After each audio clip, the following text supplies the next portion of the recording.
Jade Cargill, Naomi, and Bianca Belair brought the drama and intensity with their amazing SmackDown segment on the March 7th edition of SmackDown. But even with that segment providing what appears to be big answers, fans still can't help but feel like something is still missing here from the entire equation. So let's break down the March 7th segment step by step and then go over all of the potential theories and plot holes that are still left wide open. This segment started off with Bianca Belair coming out to the ring dressed in all black, which even that itself is a big switch up from the usual vibrant outfits that Bianca wears. Another noticeable thing was that obviously Bianca just wasn't herself for her entrance. She wasn't twirling her hair and wasn't smiling because of the bad week she had. She witnessed the entire Naomi and Jade Cargill situation at Elimination Chamber, which really messed her up. And then even a few nights after that, it seemed like even her friendship with Rhea Ripley took a big hit. But Bianca Belair gets in the ring and talks about how she should be feeling like she's on top of the world right now, but how she can't feel like that due to the entire situation between Naomi and Jade Cargill. The next couple of things Bianca says here is very important and is one of the plot holes we will discuss later on. Bianca says that neither Naomi and Jade have been responding to her texts and calls all week long. Bianca Belair even acknowledged that people were starting to accuse her herself of being behind the Jade Cargill attack, so she needs Naomi to come out right now and tell her the truth. Out came Naomi to the ring with a neck brace. Something else that is important here that fans pointed out is that Bianca and Naomi's outfits are still matching. Is that itself a clue to a much bigger twist that they're still plotting together? We'll get to that as well in just a bit. But Bianca asks Naomi for a straight answer, but Naomi keeps beating around the bush. Naomi says that she fully believes Jade Cargill was piggybacking off of Bianca Belair in every single way. Throughout 2024, Naomi's main reasoning was that their group was supposed to be a big three, but that Jade Cargill leached off of Bianca Belair,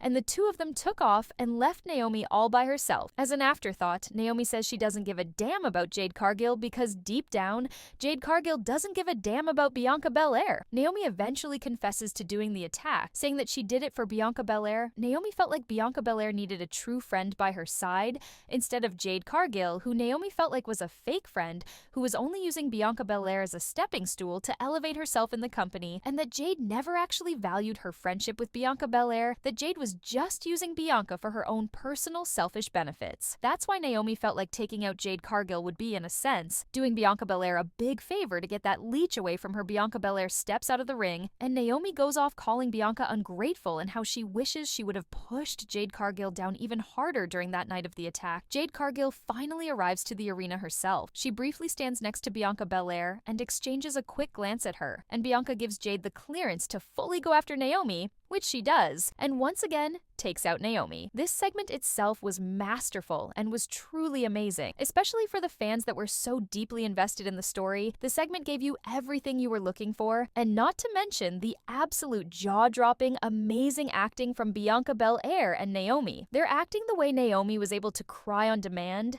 it just added a sense of realism to the entire storyline. It did not come off as feeling cheap. It came off as some real emotion and real deep drama. So all hats off to the women involved here for bringing the moment alive in such a great and passionate way for the audience. But as much as we've been absolutely loving the storyline here, on our channel, we got to look at its flaws as well. And it has quite a few of them. The first one, obviously being Jade Cargill's lack of communication to specifically Bianca Belair. We get why Jade Cargill was avoiding getting in touch with Naomi. That makes sense. But if Jade Cargill was fully aware from the start that Naomi did it, why couldn't she have simply texted Bianca Belair with the information she knew about what Naomi had done? If Jade truly cared about Bianca and her well-being, when Jade texted Bianca right away back in November to be careful with Naomi and tell her everything that happened, same thing. Even with the days following Jade Cargill's Elimination Chamber return, why was Jade Cargill ignoring Bianca Belair's phone calls and text messages? If Jade knew Bianca was innocent and that Naomi did it, why worry Bianca like that and treat her like that? Unless Jade still has the jury out on Bianca's involvement, then that makes sense. But why couldn't Jade simply answer one of Bianca's texts following Elimination Chamber if it was Naomi who did it, after all? So that whole part of Jade Cargill ignoring Bianca Belair's text and calls makes no sense at this current moment in time, and maybe it will make sense with a future reveal. But at least for now, with the portrayal that Bianca is innocent, that part of the story does not make sense. Another thing that doesn't make sense And this was actually brought up by Liv Morgan herself, is that why, after all this time about lying about the attack and framing other people, why does Naomi choose to suddenly admit to the attack when she knows Jade Cargill is around to hear it? Naomi was framing other people, pushing the blame onto others, but now she wants to confess it to the world. Well, this leads us to the most bizarre new fan theory twist for this storyline, and that's the fact that yes, Naomi did play a role in the attack, but the actual mastermind in the attack is forcing Naomi to take the full fall, and fans suspect that the mastermind here that's forcing Naomi to take the fall is none other than Bianca Belair. Maybe Bianca Belair had a role in the attack, maybe Bianca was even the mastermind, maybe she initiated this entire operation on Jade Cargill, maybe everything Naomi said on March 7th was all the lines that Bianca Belair fed to Naomi and said herself. Maybe Bianca did feel like Jade was using her. So Bianca and Naomi came up with this scheme to eliminate Jade Cargill from the picture, and it was all going well until Jade Cargill obviously returned, attacked Naomi, and ruined everything.